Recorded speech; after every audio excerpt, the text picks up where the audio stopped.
बनाने जा रहे हैं ना।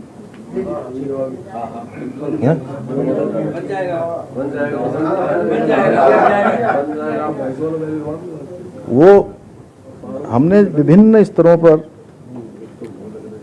स्टेक होल्डरों से और अनुभवी लोगों से, जानकार लोगों से, सामाजिक संगठन के लोगों से, सभी के विचार लिए हैं। और माननीय नेता प्रतिपक्ष जी, आदरणीय काजी जी और हमारे सभी सम्मानित सदस्य प्रतिपक्ष के बैठे हैं, और यहाँ भी हमारे बहुत अनुभवी लोग हैं, सब एक से एक। सबके सुझाव और जो चिंताएं हैं वो राज्य के हित में मैं मानता हूँ। जैसा आपने कहा कि 143 होने के बावजूद, माननीय नेता प्रतिपक्ष जी ने कहा, उसके बावजूद भी जो भूमि जिस प्रयोजन के लिए क्रय की गई है, अगर उस प्रयोजन में उसका उपयोग नहीं हुआ है तो ऐसी भूमि सरकार में निहित कर दी जाएगी। ये प्रावधान कर दिया गया है इसमें। और लगभग 10 हेक्टेयर भूमि जो अभी तक राज्य सरकार में निहित करी जा चुकी है। आदरणीय काजी साहब भी हमारे बहुत अनुभवी हैं और बड़ा लंबा इनका दीर्घकालिक अनुभव भी है, और लगभग 25 सालों से हमारी इनसे बड़ी निकटता भी है, मित्रता भी है, साथ साथ में हम लोग बड़े हुए हैं। आपने जो भी सुझाव दिए हैं, निश्चित रूप से राज्य हित में हम उन सभी को ग्रहण करेंगे, आत्मसात करेंगे, उसको आगे बढ़ाएंगे। और मैंने इससे पहले, अगर आपने मेरे शब्दों को ध्यान दिया हो, तो मैंने ये कहा कि ये बाद में आए थे, ये बाद में आए थे, बाद में आए थे। तो मैंने कहा कि, तो हमने कहा कि ये कोई इसका अंत नहीं है, ये हम एक शुरुआत करने जा रहे हैं। जन भावनाओं के अनुरूप इसकी हम एक शुरुआत कर रहे हैं।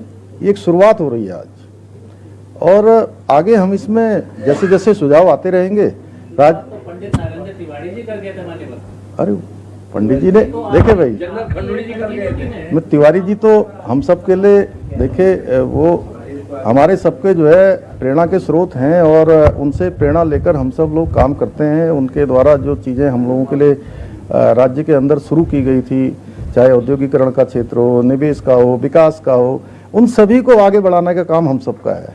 जो वो अच्छा कर गए वो भी, और जो कुछ छोड़ गए हैं वो भी हमारी जिम्मेदारी है, हम सबकी जिम्मेदारी है। उसको हम सब आगे बढ़ाएंगे। मैं तो बार बार कहता था, फिर गोपाल सिंह राणा जी यहाँ दिख गए जब मैं बना था, तो एक बार इनका बयान आया किसी अखबार में। मैंने पॉलिटेक्निक के लिए बड़ा यहाँ प्रयास किया। श्री विजय बहुगुणा जी मुख्यमंत्री थे उस समय, उन्होंने पॉलिटेक्निक खोल दिया हमारे कहने से वहाँ। तो बड़े भाई राणा जी ने कहा कि ये तो मैंने अपने समय में प्रस्ताव ही किया था। तो मुझे जो है अखबार वाले सब पूछने लगे, मीडिया के मित्र, कि अरे भाई ये तो राणा जी कह रहे हैं ऐसा। मैंने कहा मैं राणा जी का उत्तराधिकारी हूँ, मैं इनके बाद यहाँ का विधायक बना हूँ। अब जो वो अच्छा कर गए वो भी मेरा है, और जो छोड़ गए वो भी मेरा है। इसलिए उन्होंने जो शुरुआत की है उसी को हम लोग, जो उन्होंने शुरुआत की है उसको संकल्प से सिद्धि तक पहुँचाएंगे, संकल्प से शिखर तक पहुँचाएंगे। इसलिए मेरा आप सबसे भी अनुरोध है, और माननीय अध्यक्ष जी आपसे मेरा निवेदन है कि ये प्रस्ताव हमारा राज्य हित में जो है पारित कर दिया जाए।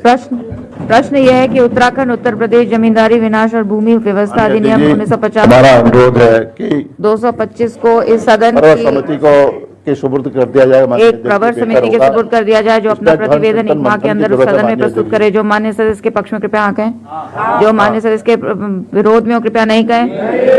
क्या दो संख्या संवाद में विश्वास रखो। प्रश्न यह है कि उत्तराखंड उत्तर प्रदेश जमींदारी विनाश और भूमि व्यवस्था अधिनियम 1950 संशोधन विधेयक 2025 पर विचार किया जाए। जो माननीय सदस्य इसके पक्ष में कृपया हाँ कहें, जो हमारे सदस्य इसके विरोध में कृपया नहीं कहें। हाँ की संख्या अधिक है, अतः प्रस्ताव स्वीकृत हुआ। खंडशः विचार प्रश्न यह है कि खंड 2 से खंड 5 एवं खंड 1 प्रस्तावना और शीर्षक इस विधेयक के अंग माने जाए। जो माननीय सदस्य के पक्ष में कृपया हाँ कहें, जो माननीय सदस्य इसके पक्ष में कृपया हाँ कहें, हाँ कह दीजिए। जो मान्य से इसके विरोध में कृपया नहीं कहें। हाँ की संख्या अधिक है, अतः प्रस्ताव स्वीकृत हुआ। अतः खंड 2 से खंड 5 एवं खंड 1 प्रस्तावना और शीर्षक इस विधेयक के अंग बन गए। मत संख्या 30, माननीय मुख्यमंत्री जी। माननीय